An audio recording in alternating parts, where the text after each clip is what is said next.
Bienvenidos a Terraplanistas Spain y a un nuevo programa de la física nuclear perdida.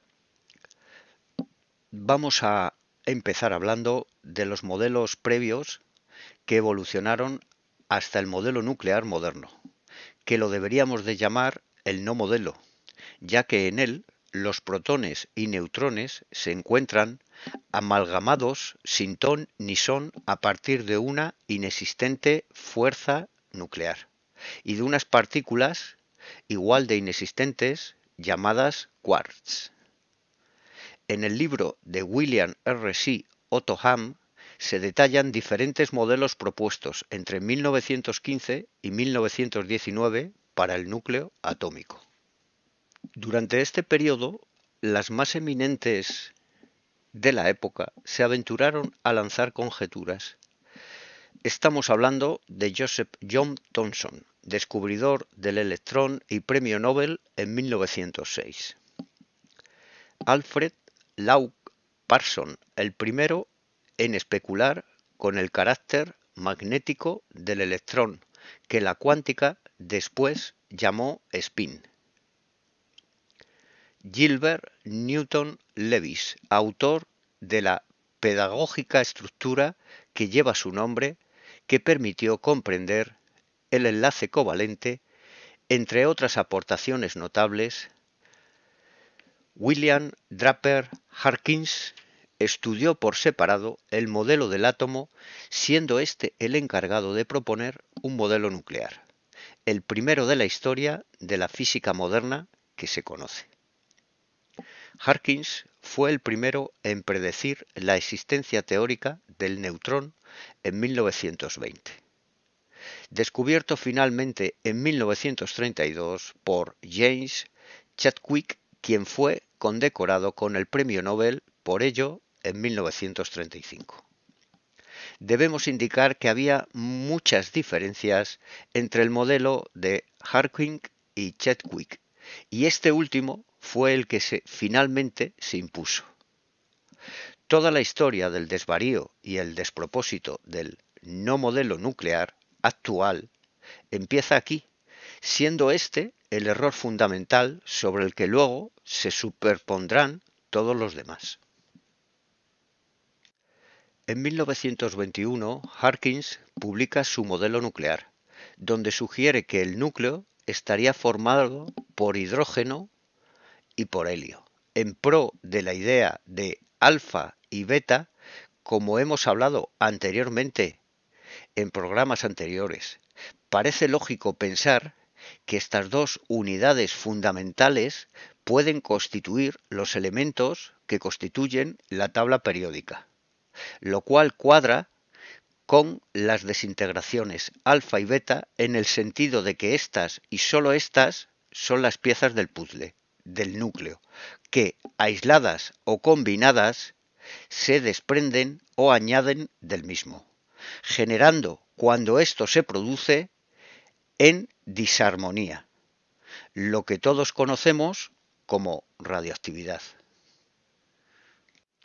Gracias a Kevran, Goldstein y otros, sabemos que la vida orgánica es capaz de hacerlo de manera armónica, sin generar radioactividad. En desintegraciones alfa y beta, donde la energía de punto cero extra cumpliría con el principio de conservación de la energía, al tiempo que sería indicadora de su nivel de autocoherencia en la medida en que no genera radiación gamma, sino biofotones gamma. El modelo alfa-beta de Harkins y Borgi y la inexistente fuerza nuclear débil. La idea de Harkins era simple. El neutrón era la suma de un protón y un electrón. Esgrimía que las propiedades químicas del elemento también debían depender de su estructura nuclear. La física moderna y la química moderna consideran erróneamente que ambas cosas van aparte y que sólo el cambio en un protón cambia completamente las propiedades de la materia. dando lugar a un nuevo elemento, pero que mientras el núcleo no se ve afectado por todo eso, los electrones obedecen las leyes descritas por la química moderna, ajenas al núcleo y a los diferentes isótopos que lo integran. Por ejemplo, los físicos de estado sólido y los químicos inorgánicos, cada uno con sus teorías, los primeros con las redes de Bravais y los segundos con la teoría del campo cristalino, pueden predecir las valencias de los metales de transición. Por ahí más o menos cuadra. Pero en todo esto, la forma en que se estructuran los orbitales electrónicos que dan lugar a las valencias se produce, según los científicos modernos, de manera ajena e independiente al núcleo atómico, que solamente aporta la carga positiva que compensa a las negativas del envoltorio. La masa del neutrón no equivale a la suma de las masas del protón y electrón. En el modelo de Meil se comprobará que el principio de conservación de la materia se cumple siempre. La idea de neutrón como suma de protón y electrón solo tiene sentido en el núcleo atómico, pero nunca fuera de él. En el núcleo, la suma de protón y electrón ya no es dos cosas separadas, como ocurre inevitablemente fuera en forma de átomo de hidrógeno, sino una entidad nueva con todo el sentido del mundo: el neutrón.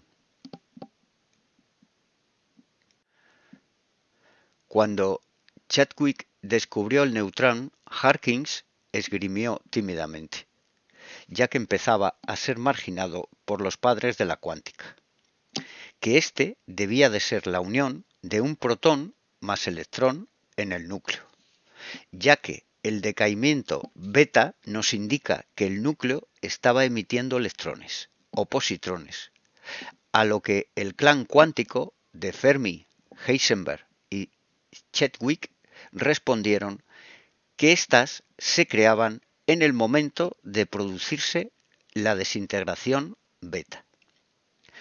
Así, mágicamente, el electrón y o positrón, que no estaban dentro del núcleo, sin embargo, sí podían salir disparados de él. ¿Cómo puede ser algo que no está contenido en una caja pueda salir de ella? Esta esquizofrénica y absurda situación, por más que desafíe toda la lógica y sentido, tendría la siguiente metáfora. El preso de una prisión potencial de Coulomb nuclear que se ha escapado no estaba dentro de la prisión antes de escapar, sino que por el hecho de que la prisión decidió que él pudiera escaparse, al hacerlo apareció mágicamente de la nada.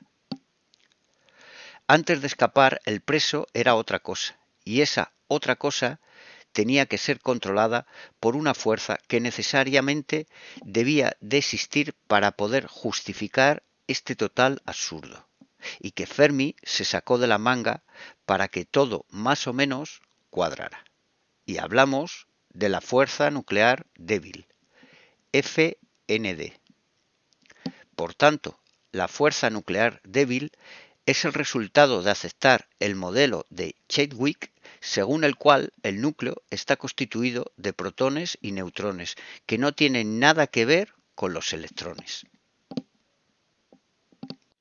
Estando, a partir de ahora, por tanto, el núcleo constituido de algo diferente por fuerza del envoltorio, y de ahí que el núcleo, carga positiva, compactada, y envoltorio, carga negativa, esparcida, se ven como diferentes en esencia. De esta forma, el neutrón y protón podrían decaer o ascender mágicamente en la tabla periódica, a partir de una fuerza que necesariamente me he tenido que inventar para que todo, más o menos, tenga algún sentido. Pero, ¿por qué débil? Pues porque si en el núcleo ahora no había electrones negativos, que por tanto pudieran actuar como cemento, a pesar de poder salir disparados de él en cualquier momento, una fuerza nueva necesariamente debía mantener la estructura de protones y neutrones unida. Problema: los neutrones no tienen carga y por tanto la fuerza que los uniera no podía ser electrostática. Tenía que ser por tanto nuclear y además más fuerte que la electromagnética, para poder mantener unido aquello que ahora debía de estar constituido de otra unidad elemental, que nada tenía que ver con el electrón, que en esos simétricos orbitales descubiertos gracias a la ecuación de Schrödinger, los químicos estaban empezando a dibujar y además mágicamente a cierta distancia entre dos protones, repeliéndose por la menor fuerza electrostática, debía aparecer la nueva. Hablamos de la fuerza nuclear fuerte. Debía de aparecer de la nada para capturar esos dos protones y aglutinarlos. Por tanto, todo lo que vino después partiría siempre del mismo principio. De alguna manera hay que explicarlo. Las cosas deben de ser así para que todo cuadre. Así la física y la química modernas se separaban más, como si ya no lo estuvieran bastante. Como veremos, esta solemne caída en errores en cascada dio lugar a otro absurdo mayor: los quarks, partículas que aparecían cuando se hacían chocar protones y se observaba que allí había tres constituyentes. El modelo de Meil explica que son en realidad esas tres cosas que vieron los físicos. Años después, en 1940, el físico y sacerdote italiano Carlo Borgi recuperó la idea del neutrón como un estado que definió como un átomo de hidrógeno ligado, es decir, como la suma de protón y electrón. Después de la Segunda Guerra Mundial, intentó retomar sus experimentos a partir de un plasma de hidrógeno al enfriarse. Como detalle decir que estos fueron replicados y ratificados con éxito por varios equipos del mundo, destacando el efectuado, el más reciente, en el año 2003 por parte del físico italiano Ruggiero Maria Santilli, con un currículum largo centrado principalmente en Estados Unidos y el MIT, demostrando que efectivamente se podía sintetizar un neutrón a partir de un protón y un electrón, lo cual significaría que el modelo estándar de quarks es incorrecto y que no existe tal partícula llamada quark. Todo esto no se permitió presentar en una convención de física nuclear en Viena, y el físico italiano fue proscrito de la ciencia hasta su muerte. Para entender el modelo que llamaremos de Harkins-Borgi hay que comprender bien el experimento propuesto por el italiano. Mientras la materia está en sus tres estados fundamentales, sólido, líquido o gaseoso, el hidrógeno mantiene su neutralidad eléctrica. Al entrar en estado de plasma, este equilibrio se rompe por efecto de la temperatura, de forma que los electrones se liberan dando lugar a una sopa de protones y electrones libres, generando con ello enormes campos magnéticos y eléctricos. Cada vez que la materia adquiere un estado de plasma, se absorberán electrones para crear neutrones, los cuales pasarán a formar parte del exceso. El experimento de George Ohsawa y Michio Kushi. Dicho experimento, realizado en 1964 a temperatura ambiente y con procesos electroquímicos descrito en un documento sincrético realizado por el propio Kushi en 1980 y cuya patente está disponible en la web. Como dato importante, decir que Osawa y Kushi fueron los precursores de la dieta macrobiótica y que en este experimento llegaron inspirados por su conocimiento de las fuerzas yin y yang, la dualidad que gobierna todo el universo, según el taoísmo. Dicha tradición taoísta describe una termodinámica que reconoce tanto el paso de la dualidad a la unidad, es decir, de la disipación de gradientes o segundo principio, como el paso de la unidad a la dualidad o creación espontánea de gradientes, cosa no contemplada por la termodinámica mecanicista moderna. El experimento de Osawa y Kushi demostraba que los elementos más nuclearmente reactivos son el oxígeno y el carbono, y que en una atmósfera rica en CO2 parece actuar como catalizador nuclear. Esta hipótesis gana fuerza para explicar la formación de elementos por encima de la zona Kevran. Podemos cambiar todo lo conocido hasta ahora sobre física solar. Es el arco voltaico, es decir, el plasma, el que permite que estas reacciones nucleares se desencadenen de forma que la reacción nuclear no es causada por la materia, ni por la energía emitida por la estrella, sino consecuencia de la misma, siendo el activador un fenómeno eléctrico y por tanto etérico. En otras palabras, es el campo eléctrico el que controla la reacción nuclear, y no al revés, de forma que no es el modelo nuclear caliente en sí sea falso, sino que simplemente se limita a casar con unos resultados de espectrometría correctos, pero confundiendo las causas con los efectos. El campo etérico siempre, repito, siempre precede, es decir, va por delante a los fenómenos materiales, es decir, a los nucleares. De esta energía primordial procede todo, y todo, absolutamente todo, regresa a ella. Y esta energía es lo suficientemente inteligente como para haber fijado unas condiciones muy concretas para que se manifieste y controle la práctica totalidad de los procesos relacionados con la conciencia. Es el momento ahora de introducir las dos condiciones necesarias para explicar la transmutación a baja temperatura de un isótopo de un elemento a otro. La primera es que el isótopo posea momento magnético nuclear a baja temperatura. Muchos de los creadores de sistemas donde supuestamente hay transmisión nuclear de materia, como los reactores Pantone, afirman que en los mismos se generan enormes campos magnéticos con sorprendentes propiedades y comportamientos diferentes de los campos magnéticos convencionales. Si no posee momento magnético, entonces el isótopo solo puede transmutar de una forma muy concreta, cuya explicación sobrepasa las posibilidades de este programa. La segunda condición es un concepto tan fundamental como crítico y que supone un antes y un después en la historia de la fusión nuclear.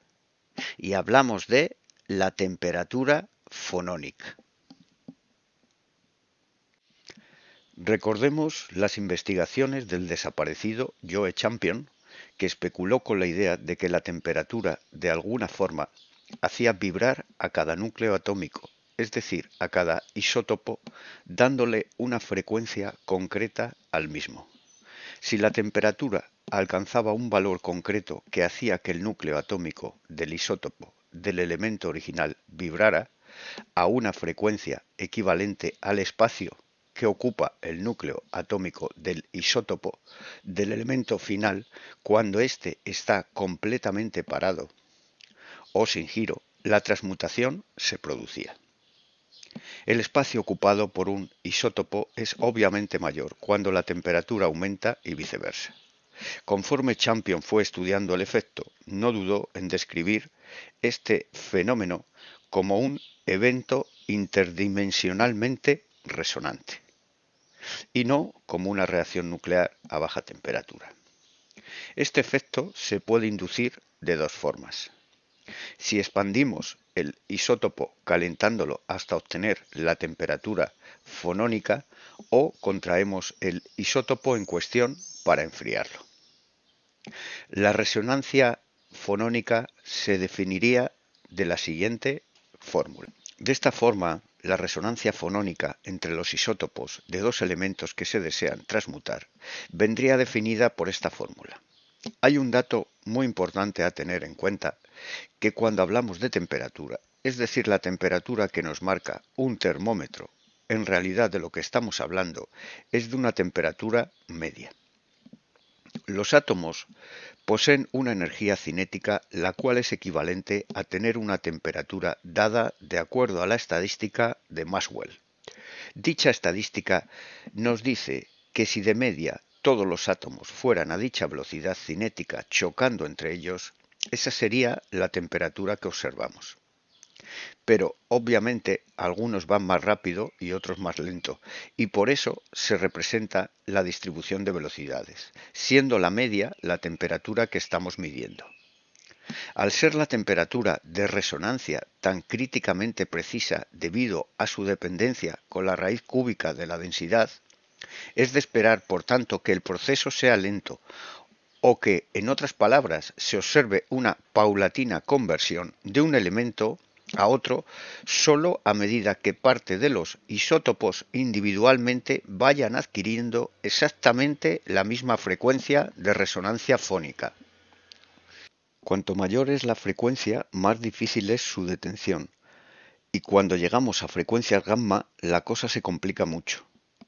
Como decíamos, el espectro biofotónico que iría de los 10 elevado a 8 hercios hasta los 10 elevado a 16 hercios ha sido ampliamente catalogado, aunque sin un especial interés por parte de la ciencia moderna. Sobre estos biofotones clásicos se ha visto y comprobado que tienen su origen tanto en la doble hélice del ADN como en las estructuras cromosómicas del núcleo de la célula, y casi con total seguridad en toda forma constituida de ADN, y más en concreto en el centro de la doble espiral, donde se genera un campo de punto cero de gran coherencia. La estructura espiral o vorticial ahora pasaría a tener un sentido pleno, aportando esta coherencia energética propia de los biofotones. El ADN es una antena perfectamente reversible, emisora y al mismo tiempo receptora de biofotones de baja frecuencia, más en concreto a frecuencias muy concretas como las podemos ver en pantalla. Pero más allá de esto, que ya se sabe y se conoce perfectamente, ¿qué células no tienen núcleo y se reproducen de manera especial?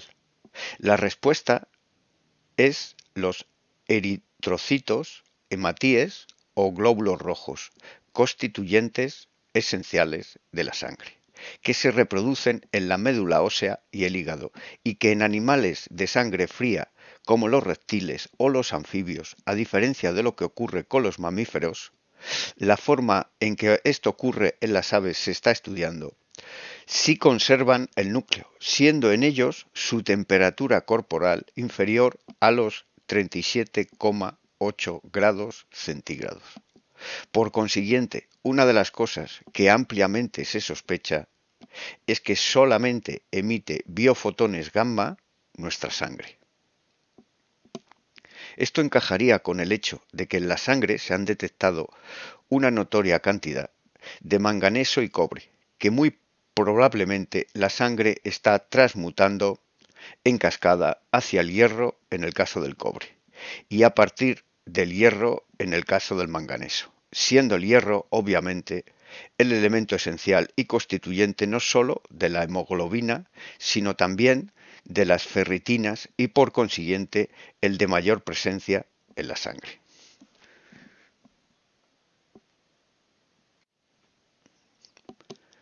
Al mismo tiempo, y eso sí se sabe, la sangre no emite biofotones de baja frecuencia, ya que en ella no hay núcleos celulares.